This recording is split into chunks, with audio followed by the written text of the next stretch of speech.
அனைவருக்கும் வணக்கம். முருகன் கையில் வேல் இருக்கு தெரியுமா? அது முன்வினையை அகற்றிவிடும் புரியுமா? வேலை வணங்கி வந்தால் கிடைக்கும் பலன் கொஞ்சமா? தாளை வணங்கி விட்டால் விதியும் நம்மை மிஞ்சுமா? அந்த முருகன் கையில் வேல் இருக்கு தெரியுமா? அது முன்வினையை அகற்றிவிடும் புரியுமா? தங்க தேரில் பழனி முருகன் பவனி வருகிறான்.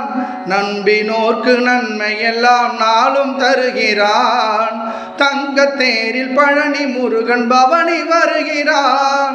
நம்பினோர்க்கு நன்மை எல்லாம் நாளும் தருகிறான். ஆண்டி கோலம் பூண்டவன் என்று உலகை ஆள்கிறான். ஆண்டி கோலம் பூண்டவன் என்று உலகை ஆள்கிறான். அஞ்சினோர்க்கு அபயம் தந்து மனதில் வாழ்கிறான்.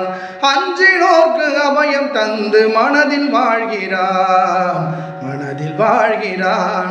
அந்த முருகன் கையில் வேல் இருக்கு தெரியுமா? அது முன்வினையை அகற்றிவிடும் புரியுமா? வேலை வணங்கி வந்தால் கிடைக்கும் பலன் கொஞ்சமா? தாளை வணங்கி விட்டால் விதியும் நம்மை மிஞ்சுமா?